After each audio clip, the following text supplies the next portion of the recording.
I'm so sick of these people. You know, I'm the tribal chief around here. Yeah, you see me, the tribal chief. That's right. I got that thing on me. I got that stick. I got that tool. I'm packing. You must be some kind of a dumbass. and I will never retire.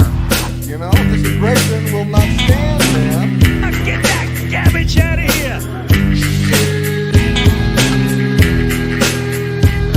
It doesn't matter what you think. It's still real to me, damn it!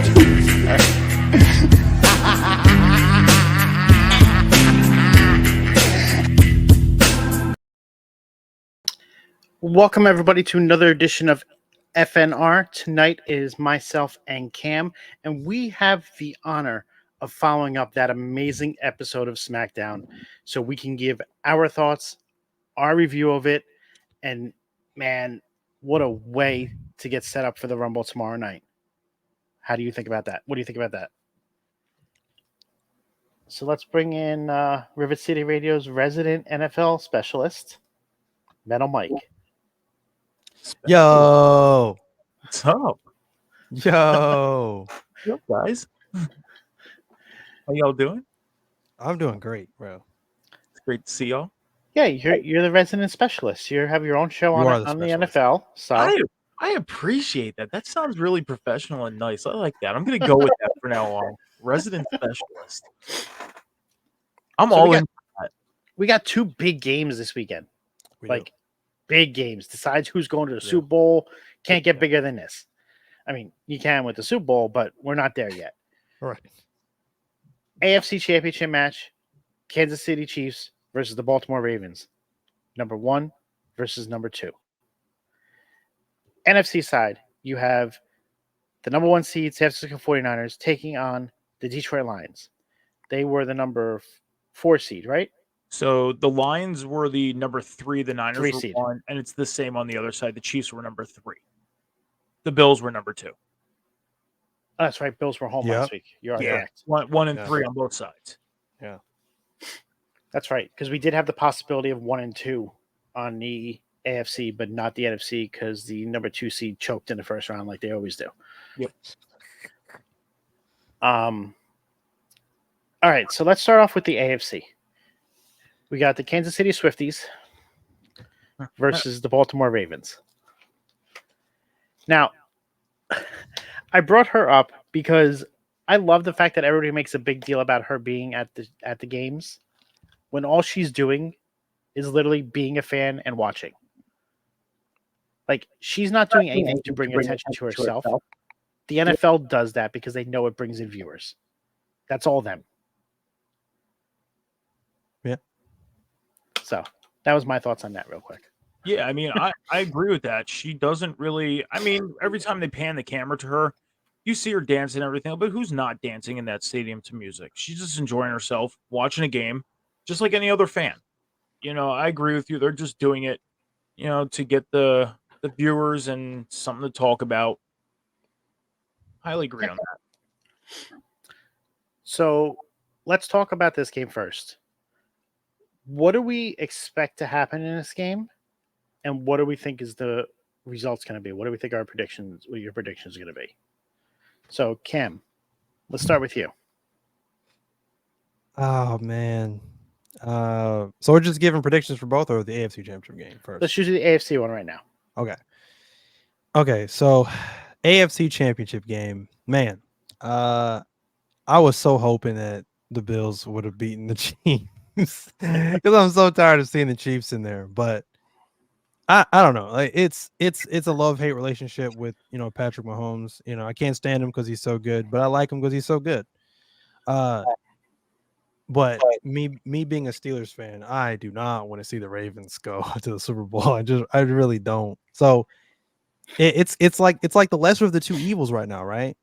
So I want the Chiefs to win, but I'm going with my gut instinct here, and I think the Ravens are going to beat the Chiefs. So, Mike? Yeah. I mean, all signs lead towards the Ravens, right? I mean, they seem to be the favorite team in this matchup. The Chiefs are hurting right now.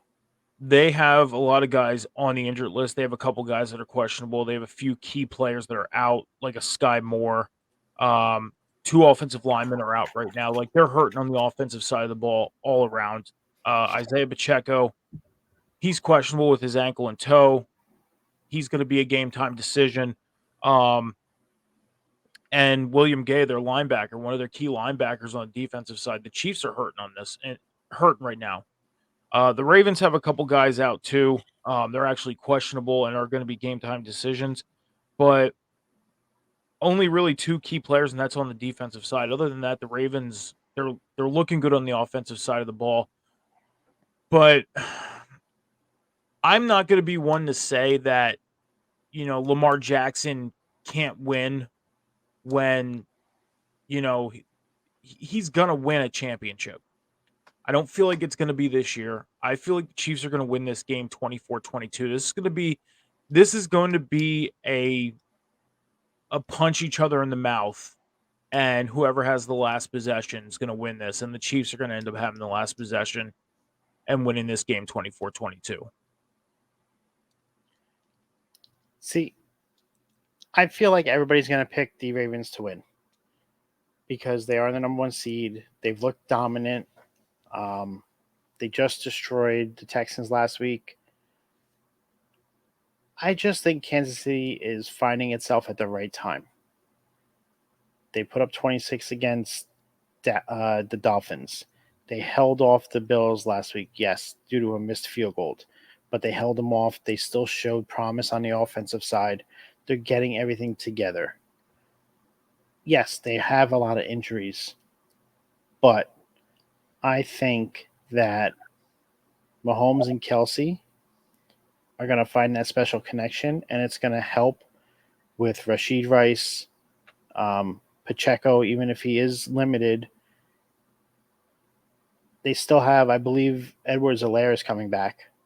I think he missed last week, but he's coming back this week, if I'm not mistaken. Yeah, he's going to be back this week.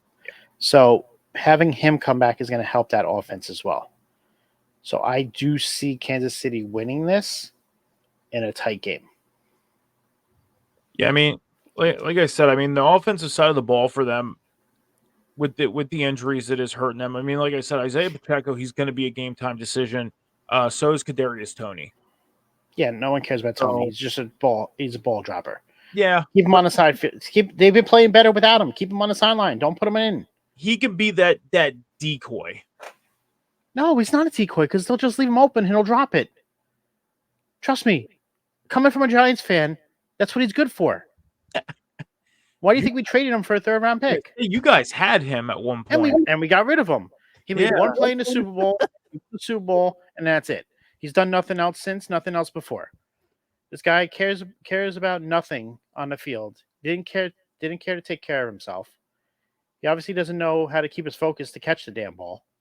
Like, I think Pacheco. The team is better without him. I think Pacheco plays though. I think he's actually he's gonna strap that ankle up real good, and I don't think there's any way he's missing this game. No, I think he plays, and with the return of Edwards, it's gonna help stabilize that, and he doesn't have to play as much, so it'll help keep his ankle a little healthier. Yeah. Let's move over to the NFC now.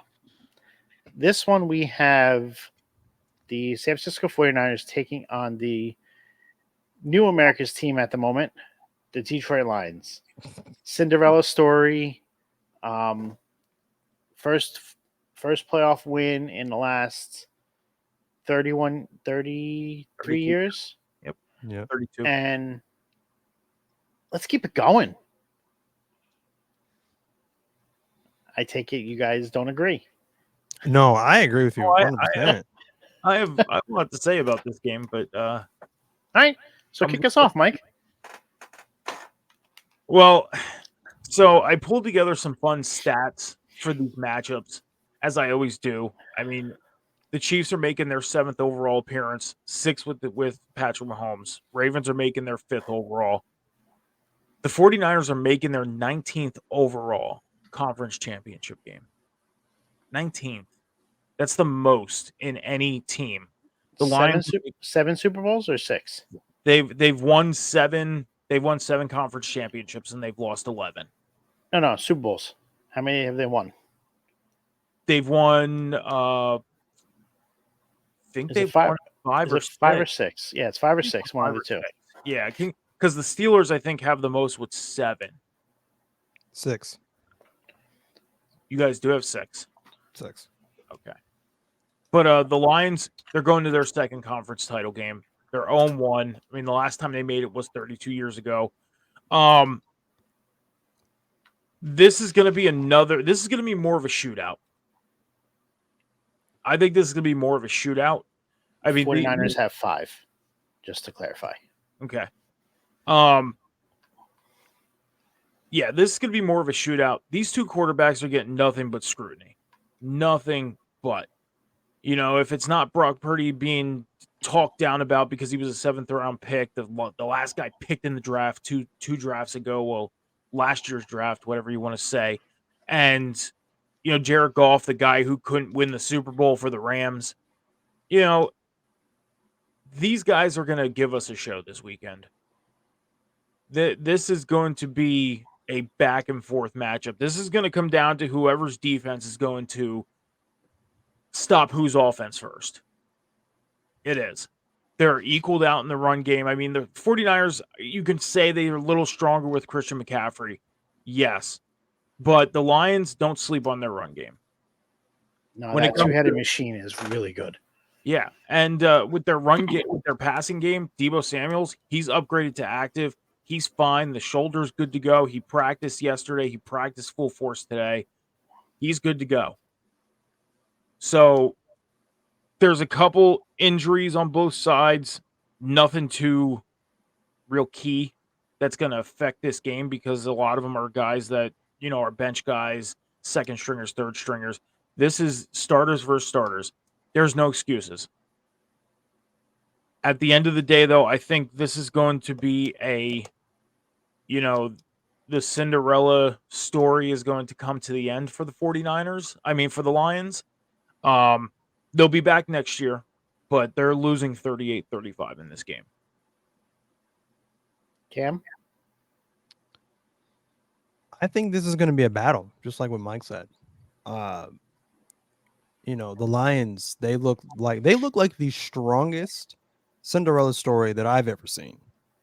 Because they shouldn't be taken lightly. And for the 49ers' sake, I hope they don't take them lightly. The thing about the Lions, though, that is worrisome is their defense. At times, their defense looks really good. And then throughout the course of a game, throughout the course of 4 quarters, 2 halves of football, it's like their defense just gets tired very, very quickly. And then they look like they can't hold water. Their secondary is very, very sketchy. And if they cannot stop the offensive onslaught of the Niners that's been scary all season, they're probably going to get ran over.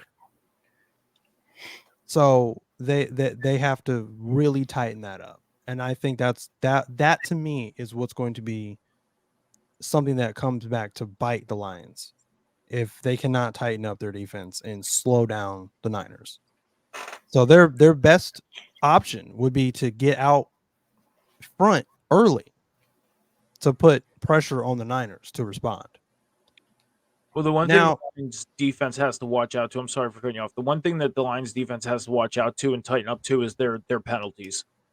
They make stupid penalties. Sure. And they let it get to their head. Yeah, for sure. I agree with that as well. What was I even saying? What was I saying? You're good. I don't remember what I was saying. You said that this was going to be a shootout, like I said. Yeah. This is gonna be a battle, and I feel like this is gonna come down to, I believe, because at least one of these games is gonna come down to this. We should know this by now. We know the NFL refs, right? We know the bad calls that they can make. I feel like this game's going to come down to a really controversial, bad call that's going to cost one of these teams the game. So I got the Niners winning this game. So I want to touch on something Mike said about these QBs not getting any respect. Purdy gets no respect, not because he's a 7th round pick. He was the last pick of the draft, Mr. Relevant. It's because he's getting so hyped up because of everybody that's around him. Anybody that was put into that team could have the success that he's had. Having Kittle, Samuel, Ayuk, McCaffrey on that team. 70% of his yardage is yards after catch as a QB. That's not the QB. He is what's the right word for this? He is okay. This isn't what I was going to say, but he's a system QB for this team. You take him out of this team and you'd see what he really could do. And I don't think it's anywhere near what he did this season. But Jimmy Garoppolo had an opportunity to have this system, and he flopped. He didn't flop. He got hurt. He got injured. Brock Purdy came in. Correct. It was over. Yeah. He had a great season beforehand. He was successful. He also didn't have McCaffrey for the entire time. And McCaffrey was hurt for him as well. And Ayuk was a rookie when Jimmy G was there. But Jimmy G is not a good QB either, and that's been proven when he's gone to other teams. So that's my point exactly. I don't think Purdy is as good as everybody is making him out to be. And I think if he didn't have McCaffrey as that safety net and Samuel as a person he hands the ball off to and does the little screen passes and the guys run 80 yards for touchdowns after that. The talk about Purdy being in MVP voting this year was ridiculous. I don't know how you put him ahead of McCaffrey. I don't know how to understand it. I don't care that QB is the most important position in the league. McCaffrey is that team. You take him off that team, they do not do what the same thing they have done. Because the games that he was injured are the games that they could not score and they lost. And that right there proves that he is the MVP for that team. So how do you give somebody else on that team more votes than him in the MVP voting? It's true. Because just like you said, they look at the quarterback position as the most important position. And that is the reason that this league is fucked. Because they care about one position, they don't care about anybody else. And that's why the running backs get screwed over constantly in this league.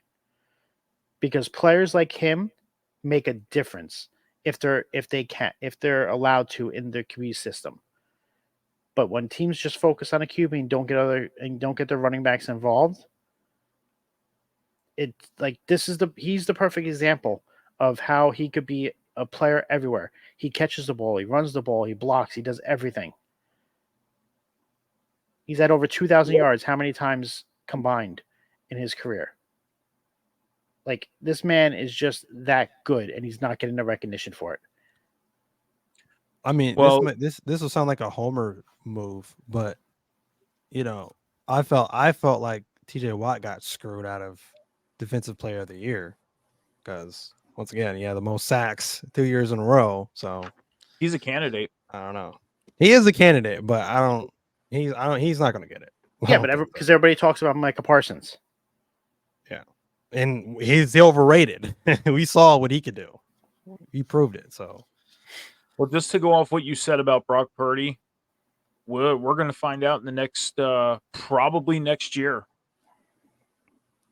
Probably next year, because if you look at their free agent list right now, every team's free agent list this year is massive. But Ray McLeod, Chris Conley, Juwan Jennings, they're all going to be free agents this offseason. And Brandon Ayuk is on his contract year. He's a fourth year. So, Ayuk's going to want money. And we know what happens with some players if they don't get what they want. what do? They hold out. Yep. They hold out. So if it's not the 2024-2025 season that comes up, if that's not the year that, what you're saying is Brock Purdy isn't as good as he is, if that's not the year that shows it, it's going to be the following year. The big difference with the 49ers is that offensive lineman also. Trent Williams, when he doesn't play, Purdy is not – he's scrambling. He's not getting his plays. But back to the game at hand that we're here to talk about. I think I want the Lions to win because I want the Cinderella story to continue. And I want to see a Kansas City versus Detroit because I think Detroit could beat Kansas City in the Super Bowl. And Detroit wins their first. That's the way that I want it to happen. But I'm a realist. I don't think it's going to happen because of that offensive star power on the 49ers with Samuel, Ayuk, Kittle, and McCaffrey. Kittle having a resurgence last week changed that entire game. Debo as well. Debo, he practiced it. But Debo, I'm saying last week, Kittle coming back and making those big plays, getting all that yardage, changed that entire complexion of the game because no one was banking on that. Because Samuel went out. They needed somebody to step up. And they stopped throwing the ball to Ayuk, which surprised me because Ayuk has been very reliable for them the entire season. With Samuel back, if they pass this ball, if they spread the ball around on the field, both running and passing, I don't think they're going to be stopped this week. I really don't. And he did that late in the game last week, though. He got it out to Jennings. He got it to Conley. He got it to McLeod. That's why I brought up those wide receivers. Because at that point, they started to cover Kittle more. Yeah. And they realized that's the only place he was going. It took them forever to realize it. And when they finally realized it, that's when he started spreading the ball around. But I know what you were saying in regards to mentioning all those receivers. Well, I agree with you on one thing, that if the Chiefs get past the Ravens and the Lions do get past the Niners, I agree. I think we're going to see the Lions hoisting the Lombardi. They beat the Chiefs in the season opener. And the Lions got a lot stronger throughout the season. The Chiefs, yeah, they might have gotten a little stronger, but there was a lot of mishaps in that Kansas City offense this year. Mm-hmm. There was. I mean, the question lies is, should they even still be here after last week? Just think if that field goal was made and they went to overtime. Yeah, you don't know what would happen. Exactly. We could be seeing Buffalo right now. Yep. Lions Chiefs in the Super Bowl would just be like the perfect full circle moment. You know, we started the season with them two, end the season with them two. It's just perfect. That's something that's never been done. We'd never seen a week one matchup face each other in the last game of the year. And we wouldn't get the two teams that the colors were in the logo to start the season in the Super Bowl. Yeah. That everybody predicted would be the final two teams based off of the logo. Yeah. Throw out the conspiracy theories. And a lot of people, when they seen the logo with the blue in it, a lot of people were like, oh, this means the Cowboys. It's like, you're forgetting one team that has blue in it there. Yeah, okay. You know, like, it's like the Lions were kind of forgotten about in a lot of fans' eyes. You know, they have blue too. And if you want to go on the blue side, you could even count it in Buffalo. Buffalo has blue in them. Mm-hmm. You know, but no, this is going to be great. Too bad Patrick Mahomes owns Josh Allen. Officially. Not in the regular season, just in the playoffs. Not in the regular season, in the playoffs. You just can't beat them. The Bills, the last two regular seasons, have beaten Kansas City. It's just in the playoffs where Kansas City gets their number. But this is gonna be a good weekend. I mean, it sucks that, you know, the season's coming down to a close. It sucks, but the nice thing is football's still got spring league too. We still got the UFL, you know, and that's gonna be exciting. I'm actually really excited to start covering that on Red Zone. It's gonna be a lot of fun to cover that. And then we got the drafts got the draft coming up. I mean, this week we're going to be talking about these games. Obviously, we're going to be talking about the draft order. Not so much who's in the draft, because obviously we haven't had everybody that's committed to being in the draft. So we'll probably end up mentioning a few players that have already committed, but it's more so going to be draft order. And got a couple other things planned out for the show this week. We're going to talk about the awards, the nominees, and everything. Go over who we think who should win what awards, and it's going to be a fun show on Sunday. Definitely a fun show. That being said, let's head out for the night. So, Cam, where can we find you? Oh, you can find me on TikTok at Cam's Wrestling Corner and call me Cam G. You can find me right here every single Friday night on Off the Top Media with another edition of Friday Night Review. You can find me on Monday nights with this guy right below me. And of course, the Alpha Wolf Sean on Monday nights, immediately following Monday Night Raw with the Table Spot over on Rivet City Radio. And of course, on Wednesday nights for The Boom, immediately following AEW Dynamite. You can find me on Twitter /X at CamandCheese317. And if that does not sizzle your bacon, you can find me on Instagram at 317 Bacon, Eggs, and Cam. Mike? MetalMike 714 all across the socials. I encourage people to hit me up on Snapchat. I've had a couple Snapchat ads this week, which is cool. I post things on there that you don't see on X, TikTok, or Instagram. So MetalMike 714 all across. Like Cam said, Monday nights after Monday Night Raw at 11:10 p.m. Eastern Standard Time, the Table Spot with Cam and Sean. You can also catch me on Sunday mornings at 11 a.m. with John for Rivet City Red Zone. Mentioned everything we're going to be talking about this week. There's more to it. Also, you can catch me Wednesday nights with Cam on the Boom. Cam and Phil on the Boom after AEW Dynamite, 10:15 p.m. Eastern Standard Time. And you can also catch Rivet City Red Zone's Halftime Heat. Gets dropped every Wednesday morning. It is news that drops Sunday afternoon after we go off the air from Red Zone up until about Tuesday afternoon at 4 p.m. I am Scalz. You can find me here on Off the Top on both Twitch and YouTube, as well as Off the Top Media _ on TikTok, Twitter, and Instagram. You can find me on Tuesday nights at NXT on Tap with my co-hosts Jaxpo and Phil, where we discuss everything about NXT. Friday nights here on FNR with Cam and whoever else we have joining us for the evening. And then we will be bringing back Ringside Chatter shortly. Everything is up in the air at that right now, but I will be looking to drop some videos on NHL news and rumors, so make sure you guys are checking that out as well. I want to thank everybody for coming out tonight. Enjoy the Rumble tomorrow night. It's going to be good. I just have that feeling we're going to get something special tomorrow night. I don't know yet, but I don't know what yet, but I just think it's coming. Have a good night, guys.